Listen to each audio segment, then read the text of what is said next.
Hey guys, how you doing? Oh, I'm doing okay. I'll be moving upstairs tomorrow, or I should be, so I should be leaving this unit tomorrow.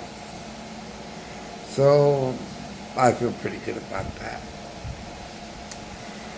Uh, what I want to talk about in this video is something I just heard on the news that absolutely disgusts me.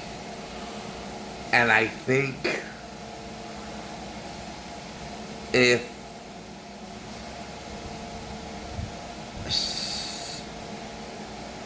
certain facts or truths were added to the reporting,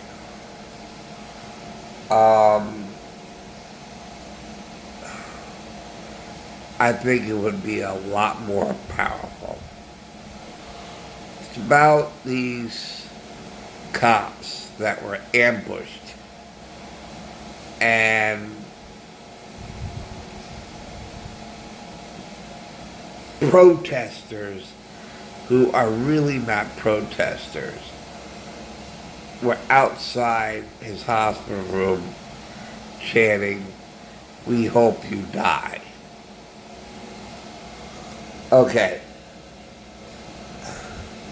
When I first heard that, I immediately thought of a psychopath. Okay. Or sociopath. I also thought of Nazis in Germany. I thought of the Japanese during World War II. "We hope you die." U-boat commanders about to fire on a passenger liner, like the Lusitania. I mean, I just recently saw a movie about the Lusitania, how this U-boat, to meet its quota, I guess, had to fire on enemy ships in the North Atlantic before returning to Germany. And they spotted this passenger liner, men, women, children, just long before there was, or during the air, well, even if it was during air travel, but point being, here they were just relaxing, enjoying the ship, enjoying the cruise, having a good time, and this U-boat commander sees the Lusitania and fires one torpedo into its side. And the Lusitania went down quicker than the Titanic did a couple of years prior. And it was after that that word spread like wildfire that the Germans, I'm guessing this is during World War I, and the Nazi movement haven't even begun yet, that the Germans were now considered, or Germany was now considered, a country of animals and barbarians, and had been removed from the list of civilized nations. And then when that happened, the commander of that U-boat was told that he was stripped of rank. He destroyed Germany's reputation. And But, and how is that different than Iran of today, or the Chinese government, or Russia today, or Hezbollah, ISIS, animals, barbarians? We hope you die. I hope you die. Hamas firing rockets into Israel. We hope you die. That isn't the sentiment of a civilized human being. Here is an American wishing his fellow American to die. A human being wishing another human being to die.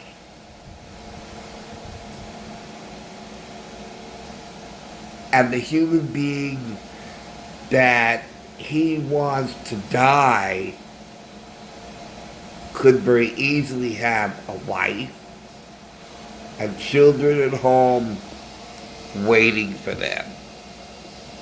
How many times have I seen the Tunnel to Tower commercials where a mother, a widow, talks about that her husband and best friend has been taken from her and their children.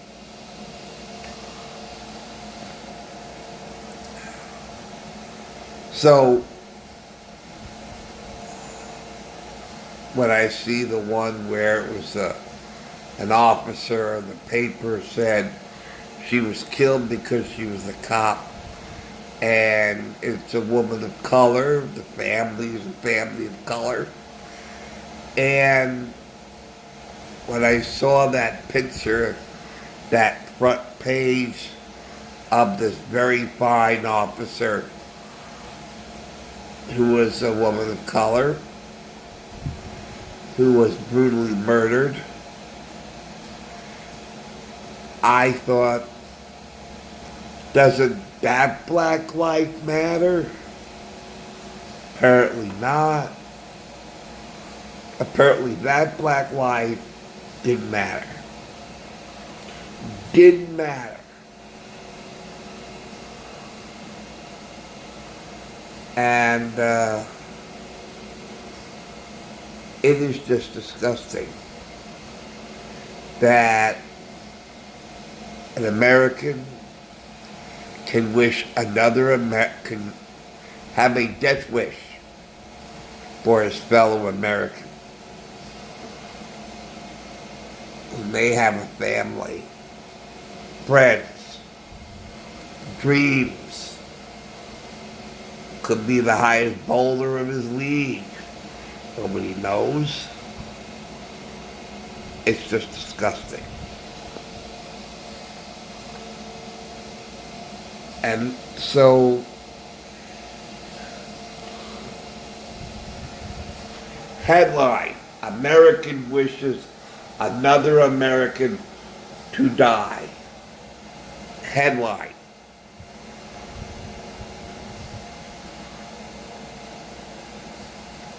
An American wishes father and husband of family to die.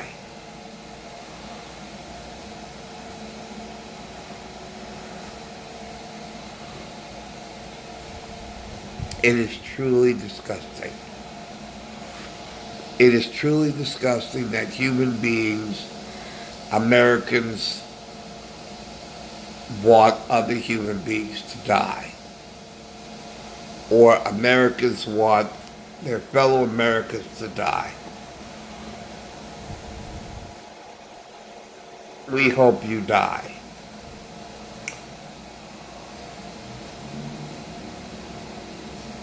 In my opinion, they're not Americans. And if it were up to me,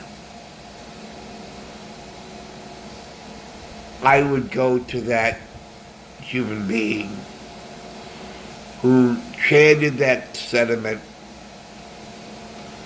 and say to that person, you have not endorsed American ideals. You have rejected American values. You show no sympathy, empathy for human life, and therefore you have abdicated your citizenship of the United States, because this is not how United States citizens behave, especially toward their fellow Americans. You are as bad as a terrorist on the outside. So therefore, you have forfeited your citizenship as an American, and you must leave our country.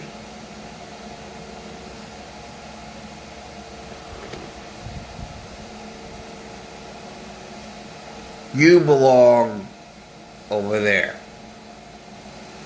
You do not belong in our country. Or even better yet,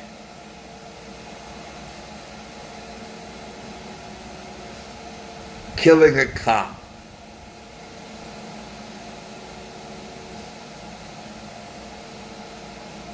has the consequence of the death penalty. And I think they did have one on the book some time ago. I think I remember that. It was before my time, of course, that if you first degree murder, you get the death penalty for that. And the laws have become very lenient since then.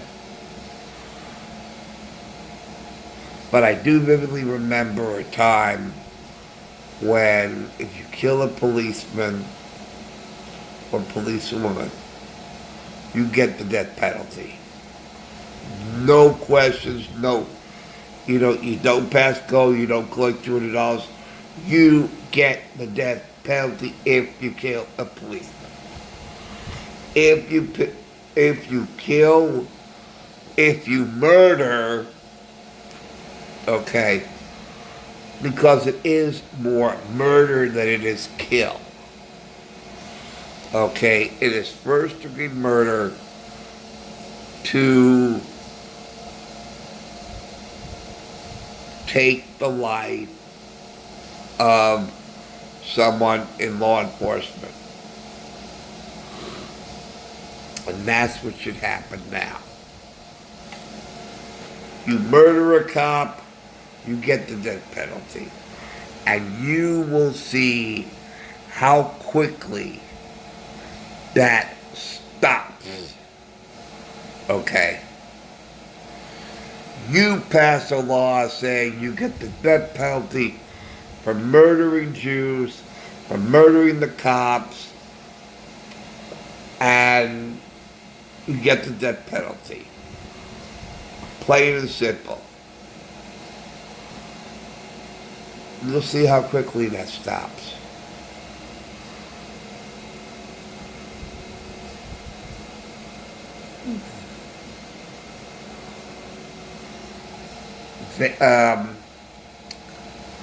Everything going on right now, I think,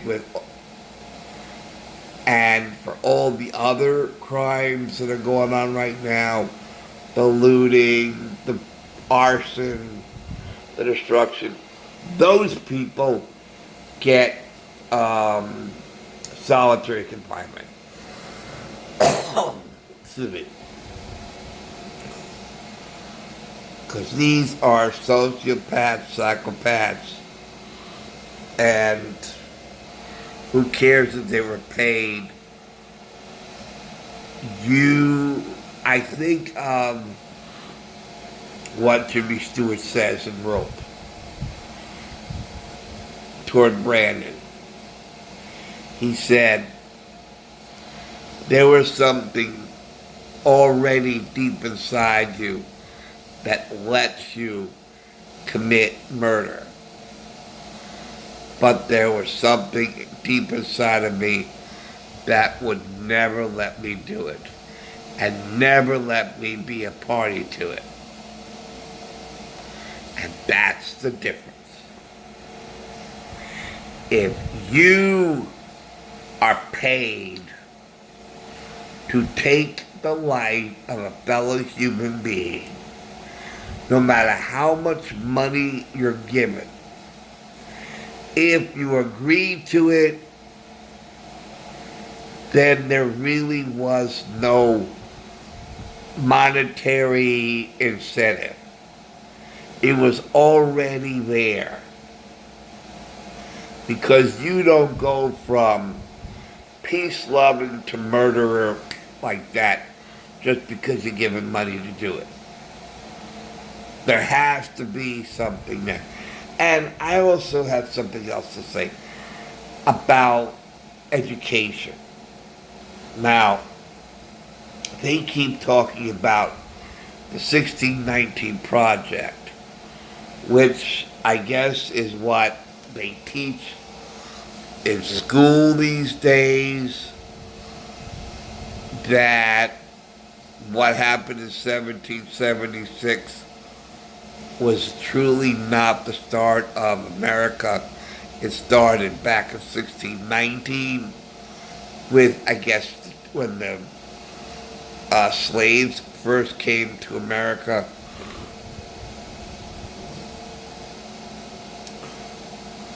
And the thought that comes to my mind is, you are going to embrace an attitude, a reality of the 17th century, and early 17th century, okay? This is just coming out of the 1500s, okay, to the 1600s. You are going to embrace something much, much older and outdated and obsolete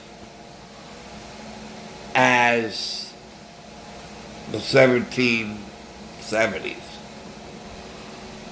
Okay. The further back in time you go, the more outdated attitudes, beliefs, philosophies it becomes. Because of change.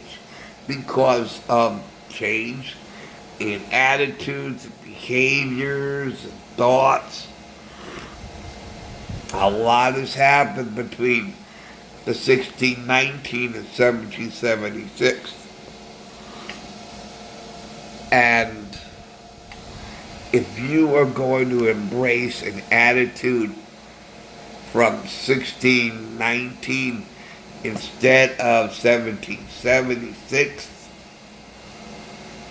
do you know how outdated and old-fashioned those attitudes are and obsolete?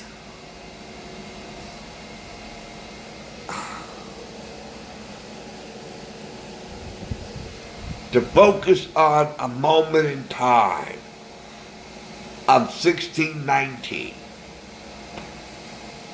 okay, the 1619 Project, of the year 1619, okay, and then what happened back then, compare it to today. You're embracing an attitude far more obsolete than the rest of us. Do you really want to embrace a really super obsolete attitude? attitude and belief that is so outdated, so obsolete. It acknowledges it's from the 1600s. And all we care about that from back then, we have Columbus, 1492, we have,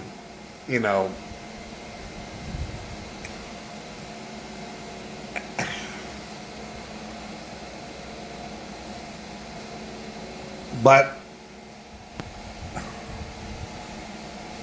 unfortunately, because of situations between the king, the peasants, and the Jews in the middle. Okay? Now this is way, way back in Europe. In Christian Europe.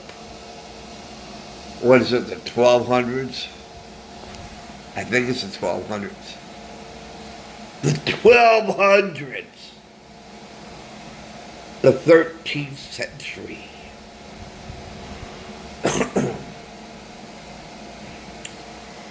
When the church said that a Christian cannot tax a fellow Christian. And the king wanted to tax the peasants.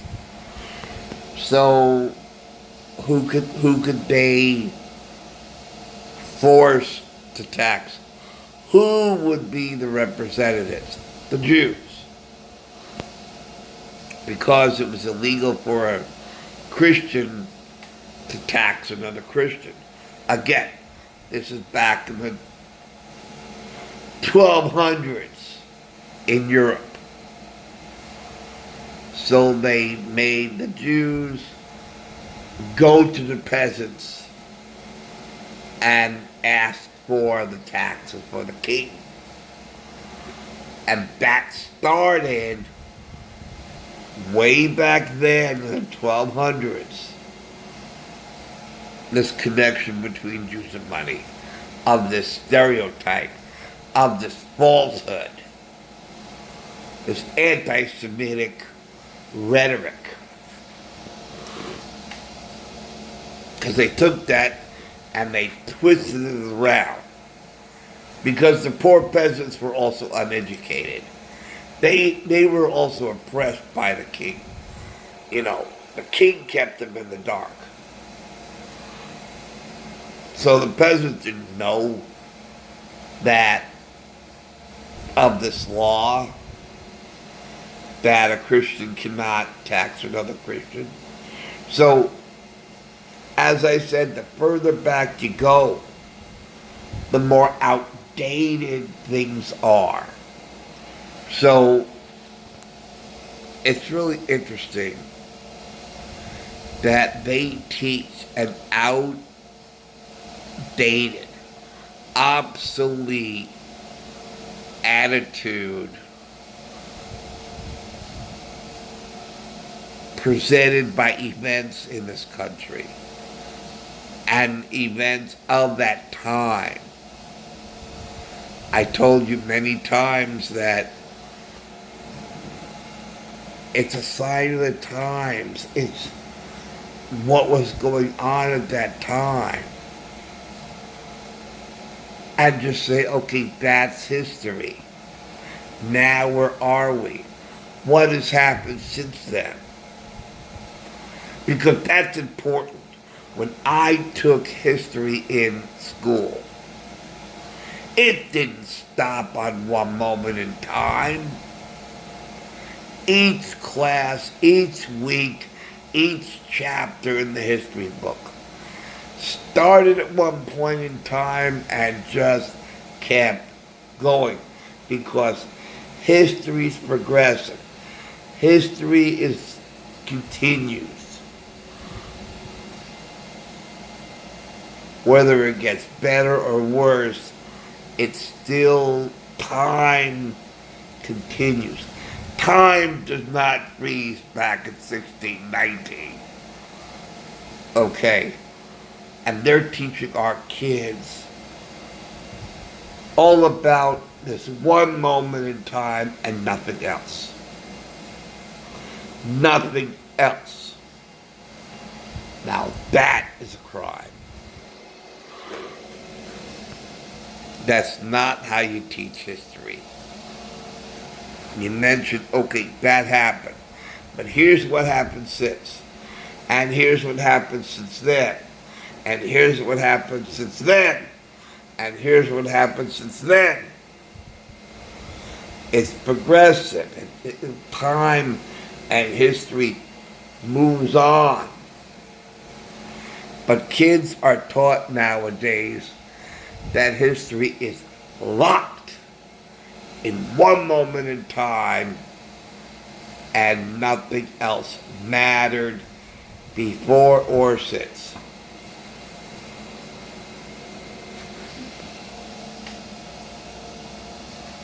So anyway, that's what I had to say.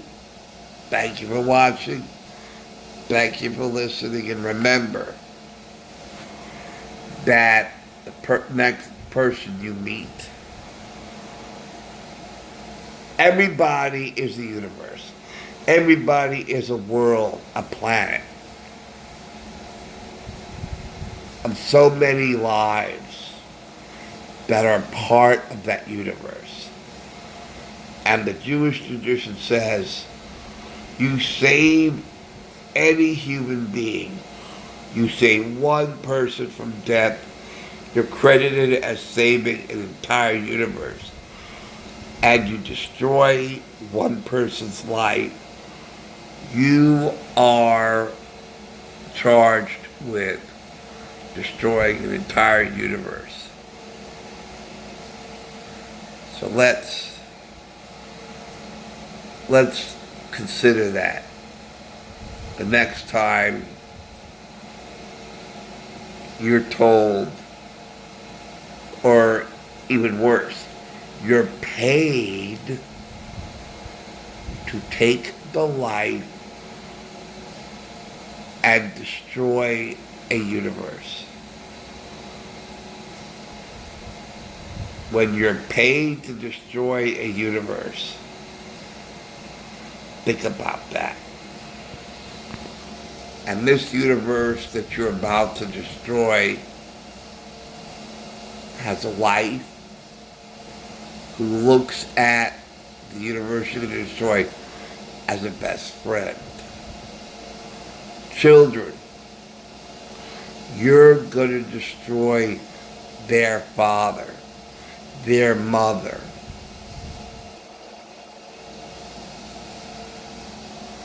Remember,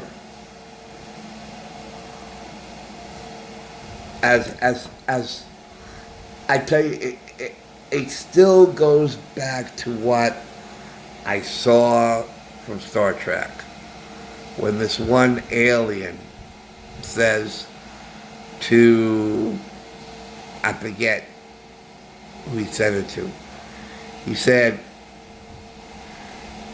your species is the only species in the universe that preys upon itself.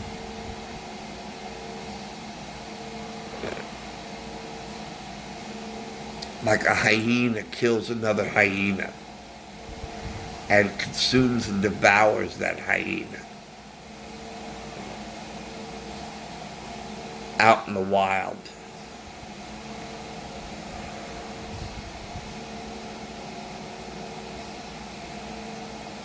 Who's the enemy? Another human being who is just like you are. So you feel fine destroying yourself. Thank you for watching. Thank you for listening. And I'll see you later. Take care. Bye, guys.